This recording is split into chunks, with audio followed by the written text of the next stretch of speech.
Higher education department corporate management of LMS school and college staff conference സംഘടിപ്പിച്ചു.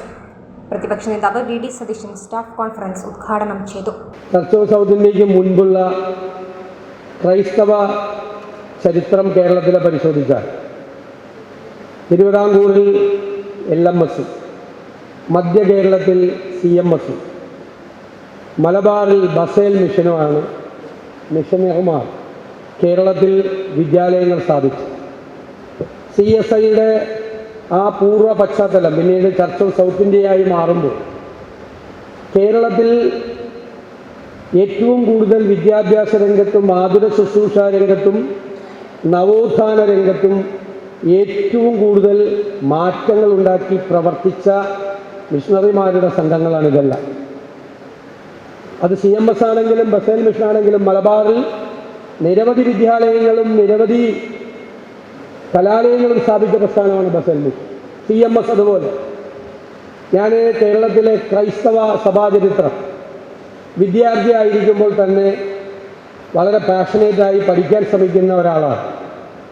എന്നെ വിസ്മയിപ്പിച്ചിട്ടുള്ള കാര്യമാണ് ഈ മിഷണറിമാരുടെ ചരിത്രം. കേരളത്തിൽ അടിമ വ്യാപാരം അവസാനിപ്പിച്ചത് ഈ മിഷണറിമാരാണ്. കേരളത്തിൽ അച്ചടി കൊണ്ടുവന്നത് അവരാണ്. അതുപോലെയുള്ള വലിയ മാറ്റങ്ങൾക്ക്, പിന്നോക്കം നിൽക്കുന്ന ജനവിഭാഗങ്ങൾക്ക് വിദ്യാലയങ്ങളിൽ പോയി പഠിക്കാനുള്ള ആദ്യത്തെ ആരംഭം കുറിച്ചത് ഈ മിഷണറിമാരാണ്. അപ്പോൾ സവർണ സമുദായങ്ങളിൽപ്പെട്ട ആളുകൾ പറഞ്ഞു, പിന്നോക്ക സമുദായത്തിൽപ്പെട്ടവർ കുട്ടികൾ സ്കൂളിൽ പഠിക്കുവാണെങ്കിൽ ഞങ്ങളുടെ കുട്ടികളെ അയക്കില്ല എന്ന് പറഞ്ഞു. അപ്പോൾ ഈ മിഷണറിമാർ ധൈര്യം കാണിച്ചു, നിങ്ങൾ അയക്കണ്ടെന്ന് പറഞ്ഞു. നിങ്ങൾക്ക് സൗകര്യം ഉണ്ടെങ്കിൽ അയച്ചാൽ മതിയെന്ന്.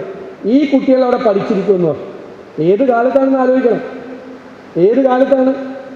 വഴി നടക്കാൻ അവകാശമില്ലാതിരുന്ന, ദേവാലയങ്ങളിൽ പോകാൻ സ്വാതന്ത്ര്യമില്ലാതിരുന്ന, ദൂരെ വഴിമാറി നടക്കേണ്ട ഒരു കാലത്ത് ആ പിന്നോക്കം നിൽക്കാൻ ജീവിതത്തിൻ്റെ പിന്നാമ്പുറങ്ങളിൽ മാത്രം ജീവിക്കാൻ വിധിക്കപ്പെട്ടൊരു ജനസമൂഹത്തിലെ തലമുറയെ അക്ഷരാഭ്യാസം കൊടുക്കാൻ ആദ്യം ധൈര്യം കാണിച്ചത് കേരളത്തിൻ്റെ ചരിത്രം പരിശോധിക്കുമ്പോൾ ഈ മിഷണറിമാർക്കുണ്ട്.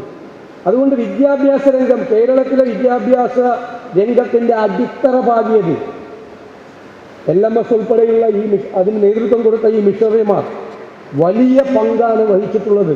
ആ യാഥാർത്ഥ്യം കേരളം മറന്നുപോകരുത് എന്നാണ് എനിക്ക് ആമുഖമായി സൂചിപ്പിക്കാനുള്ളത്. ഇന്ന് നിരവധി വിദ്യാലയങ്ങൾ LMSൻ്റെ കീഴിലുണ്ട്, നിരവധി കലാലയങ്ങളുണ്ട്. ഞാൻ വന്നുകൊണ്ടിരിക്കുമ്പോൾ ഡോക്ടർ പ്രവീണിനോട് സംസാരിക്കുന്നത് ജൻസിയെക്കുറിച്ചാണ്, പുതിയ തലമുറയിൽപ്പെട്ട കുട്ടികളെക്കുറിച്ചാണ്. കാരണം വളരെ വേഗത്തിലാണ് മാറ്റങ്ങൾ ഉണ്ടാകുന്നത്. അധ്യാപകർ, എൻ്റെ കുടുംബത്തിലൊക്കെ എൻ്റെ സഹോദരി ഉൾപ്പെടെയുള്ള അധ്യാപകരുണ്ട്. വലിയ വെല്ലുവിളിയാണ് അധ്യാപകർ നേരിടുന്നത്. കാരണം ഞങ്ങളെ പഠിപ്പിച്ച കാലത്തെ ചേഞ്ച് അല്ല, ഇപ്പം നോളജ് എക്സ്പ്ലോഷനാണ്, വിജ്ഞാന വിസ്ഫോടനം നടക്കുകയാണ്. പണ്ടും അറിവുകൾ ഇങ്ങനെ ഉണ്ടായിക്കൊണ്ടിരിക്കും. പക്ഷെ പണ്ട് അറിവുകൾ ഉണ്ടായിക്കൊണ്ടിരിക്കുന്നതിൻ്റെ വേഗതയിലല്ല, അസാമാന്യമായ വേഗതയിലാണ് പുതിയ അറിവുകൾ ഉണ്ടായിക്കൊണ്ടിരിക്കുന്നത്.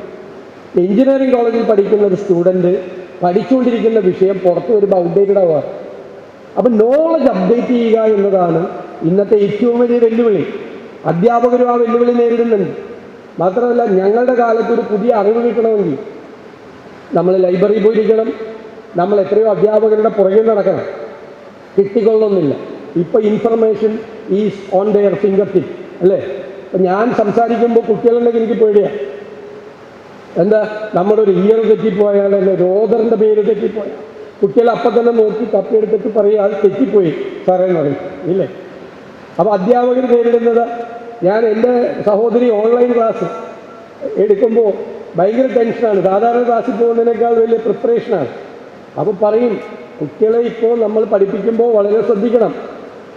അത്രമാത്രം കുട്ടികൾ നോളജ് അപ്ഡേറ്റ് ചെയ്തുകൊണ്ടിരിക്കുന്ന ഒരു കാലമാണ്. വളരെ വേഗത്തിലാണ്. നമ്മളിവിടെ ഇരിക്കുമ്പോൾ ലോകത്തിൻ്റെ വിവിധ ഭാഗങ്ങളിൽ മില്യൺസ് ഓഫ് ഡോളേഴ്സ് സ്പെൻഡ് ചെയ്തുകൊണ്ട് ഈ പുതിയ പുതിയ അറിവുകൾ ഉണ്ടായിക്കൊണ്ടിരിക്കുകയാണ്. ഓരോ നിമിഷത്തിലും പുതിയ അറിവുകൾ ഉണ്ടായിക്കൊണ്ടിരിക്കുകയാണ്. നമ്മളാണ് നമ്മുടെ നാട്ടിൽ ഇപ്പോഴും ഇപ്പം ഞങ്ങൾ പഠിക്കുമ്പോൾ 90% മാർക്കുണ്ടെങ്കിൽ BSc ഫിസിക്സിനും കെമിസ്ട്രിക്കും അഡ്മിഷൻ കിട്ടുള്ളൂ. ഇപ്പോൾ ആ കോഴ്സൊന്നും പഠിക്കാൻ ആളില്ല. ആ കോഴ്സുകളൊക്കെ കാലിയായിട്ട് കിടക്കുകയാണ്. MScക്കും പഠിക്കാൻ ആളില്ല. കാരണം എന്തുകൊണ്ടാണ്? നമ്മൾ മനസ്സിലാക്കാതെ പോയത് നമ്മൾ ഇപ്പോഴും ധരിച്ചുകൊണ്ടിരിക്കുന്നത് പണ്ട് ആനപ്പുറത്ത് കയറിയുന്ന തഴമ്പുണ്ടെന്നാണ്. പണ്ട് നമ്മൾ 25 വർഷം മുമ്പ് നമ്മൾ പറഞ്ഞിരുന്നത് കേരളം യൂറോപ്യൻ സ്റ്റാൻഡേർഡാണ് വിദ്യാഭ്യാസ കാര്യത്തിൽ, കേരളം ആരോഗ്യ കാര്യത്തിൽ യൂറോപ്യൻ സ്റ്റാൻഡേർഡാണ്. കഴിഞ്ഞ ഒരു 10-20 വർഷക്കാലമായി സ്റ്റാഗ്നൻ്റ് ആണെന്ന് പോലും പറയാൻ പറ്റില്ല, പുറകിലേക്ക് നടക്കുകയാണ് കേരളം എന്നാണ് എൻ്റെ വ്യക്തിപരമായ അഭിപ്രായം. ഇന്ന് ലോകത്തുണ്ടായിക്കൊണ്ടിരിക്കുന്ന മാറ്റങ്ങൾ വിദ്യാഭ്യാസ രംഗത്ത് നമ്മൾ അഡോപ്റ്റ് ചെയ്യുന്നില്ല. ഇപ്പം എന്തുകൊണ്ടാണ് കുട്ടികൾ മുഴുവൻ പുറത്തേക്ക് പോകുന്നത്? ബ്രെയിൻ ഡ്രെയിനാണ് കേരളത്തിൽ സംഭവിച്ചുകൊണ്ടിരിക്കുന്നത്. പണ്ട് നമ്മൾ ചെറുപ്പത്തിൽ പഠിച്ചത് ജനസംഖ്യ വേണ്ട കുറയ്ക്കണം എന്നാണ് അല്ലേ. ഇപ്പം ജനസംഖ്യ ഒരു മോശം കാര്യമല്ല. ജനസംഖ്യയുടെ അഡ്വാൻറ്റേജ് എന്താ? ജനസംഖ്യയിൽ 60-65% യങ്സ്റ്റേഴ്സാണ്. അപ്പോൾ അവരുടെ ഒരു ക്രിയേറ്റിവിറ്റി, അവരുടെ ഒരു കൺസ്ട്രക്റ്റീവ് അപ്രോച്ച് നമ്മുടെ രാജ്യത്തിനും നമ്മുടെ സ്റ്റേറ്റിനും അഡ്വാൻറ്റേജാണ്. ഡെമോഗ്രാഫിക് ഡിവിഡൻഡ് എന്ന് നമ്മൾ പറയും. ജനസംഖ്യ നമുക്ക് നൽകിയ ഡിവിഡൻഡാണ് ഈ ചെറുപ്പം എന്ന് പറയുന്നത്. അപ്പോൾ ഈ യുവത്വം മുഴുവൻ പുറത്തേക്ക് ഒഴുകിപ്പോയല്ലോ. ഈ പോക്ക് പോയാൽ ഞാൻ പറയുന്നു 5 വർഷം കഴിയുമ്പോൾ കേരളം വൃദ്ധസദനമായി മാറും. Old age home. പ്രായമുള്ള കുറേ ആളുകൾ, നിങ്ങളൊക്കെ റിട്ടയർ ചെയ്യും, നമ്മളൊക്കെ റിട്ടയർ ചെയ്ത പ്രായമായവരുടെ വീടായി കേരളം മാറും ഈ പോക്ക് പോയി കഴിഞ്ഞാൽ. അധ്യാപകരെക്കാൾ അറിവ് ഇപ്പോൾ കൂടുതൽ വിദ്യാർത്ഥികൾക്കാണ്.